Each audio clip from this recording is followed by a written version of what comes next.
மிக்க சகோதர சகோதரிகளே, புனித பெரிய நாயகி அன்னையினுடைய அன்பு பக்தர்களே, இன்று நாம் லூர்து அன்னையினுடைய விழாவினை கொண்டாடுகின்றோம்.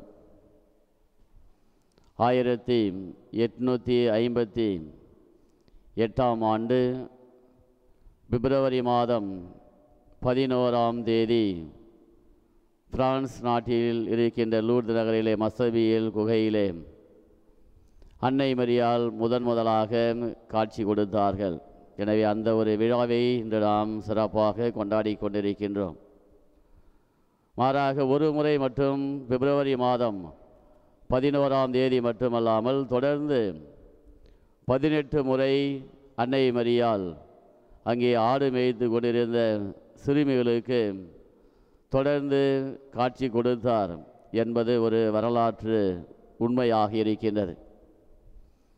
அதேபோன்று அன்னை மரியாள் காட்சி கொடுத்த இந்த நிகழ்வானது ஏதோ உலகின் தொடக்கத்திலே நடந்த ஒரு நிகழ்வாக மட்டுமல்லாமல் ஏறக்குறைய நாம் வாழ்கின்ற காலத்திற்கும் அன்னை மரியாள் லூர்து நகரிலே காட்சி கொடுத்த காலத்திற்கும் ஏறக்குறைய குறுகிய காலம்தான் இருக்கின்றது.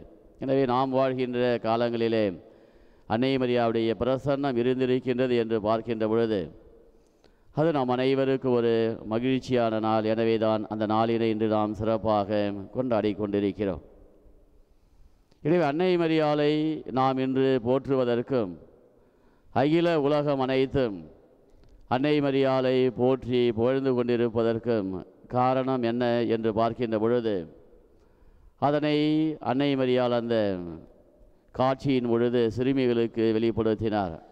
நாமே அமல உற்பவம், அதாவது இமாக்குலேட் கன்செப்ஷன் என்று அன்னையுடைய பரிசுத்த தன்மையை அங்கே அன்னை மரியாள் வெளிப்படுத்துகிறார்.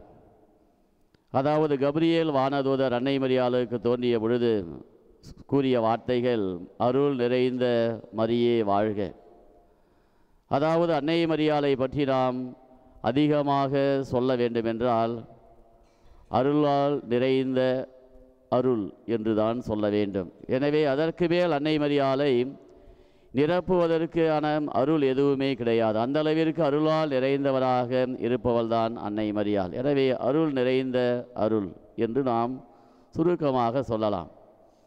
எனவே அப்படிப்பட்ட அன்னை மரியாளை நாம் இன்று நம்முடைய வாழ்வோடு ஒப்பிட்டு பார்க்கின்ற பொழுது எந்த அளவிற்கு அன்னை மரியாள் ஒரு பாதுகாப்பானவராக இருக்கின்றார் என்பதை இந்த நாளிலே நாம் சிந்திக்க அழைக்கப்படுகிறோம்.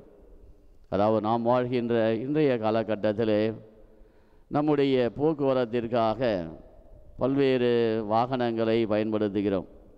அதிலும் குறிப்பாக இன்னும் எவ்வளவு சீக்கிரமாக அருகாமையில் இருக்கின்ற இடத்திற்கு அல்லது தொலை தூரத்தில் இருக்கின்ற நாட்டிற்கு குறுகிய நேரத்திலே அதிக தூரமான பயணத்தை எப்படி மேற்கொள்ளலாம் அல்லது அதனுடைய பாதுகாப்பு அம்சங்கள் இவற்றையெல்லாம் இன்னும் புதிதாக கண்டுபிடிக்க வேண்டும் என்கின்ற ஆராய்ச்சியிலே ஈடுபட்டு கொண்டிருக்கின்றார்கள்.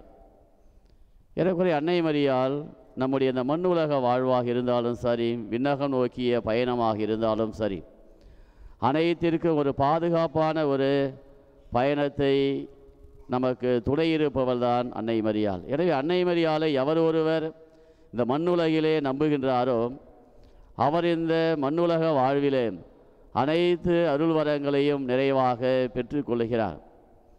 அதே போன்று எவர் ஒருவர் விண்ணுலகம் நோக்கிய பயணத்திலே அன்னை மரியாளை முழுமையாக நம்புகின்றாரோ அவரும் அங்கே அன்னை மரியாளுடைய அந்த பரிசுத்த தன்மையால் விண்ணுலகத்திற்கு அவர்கள் அழைத்து செல்லப்படுகின்றார்கள் என்பது உண்மையாகின்றது.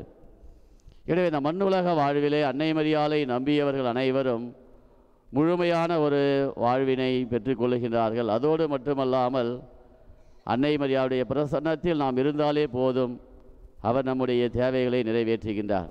அதுதான் கானாவூர் திருமண நிகழ்விலே நடக்கின்ற ஒரு புதுமையாக இருக்கின்றது.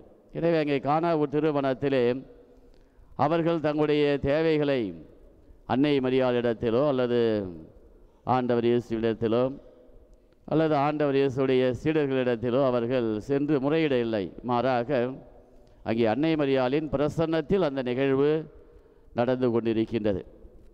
எனவே அன்னை மரியாளின் பிரசன்னத்தில் நடந்து கொண்டிருக்கின்ற அந்த நிகழ்வு அனைத்தும் அங்கே பாதியில் நின்று விடுவது கிடையாது, மாறாக அது முழுமையடைகின்றது. அதுதான் கானாவூர் திருமண நிகழ்வின் புதுமை. எனவே நம்முடைய வாழ்விலும் நாம் அன்னை மரியாளை வேண்டுகின்றோமோ இல்லையோ, மாறாக அன்னை மரியாளுடைய பிரசன்னத்தில் நாம் இருந்தாலே போதும். மாறாக அன்னை மரியாள் நம்முடைய அனைத்து நிகழ்வுகளையும் வெற்றியின் நிகழ்வுகளாக மாற்றி கொடுப்பவர் என்பது நமக்கு இன்றைய நாளிலே வெளிப்படுத்தப்படுகின்றது. எனவே இயேசுவில் அன்புமிக்க சகோதர சகோதரிகளே, நாம் அன்னை மரியாளுடைய பார்வையில் படும்படியாக வாழ்வோம்.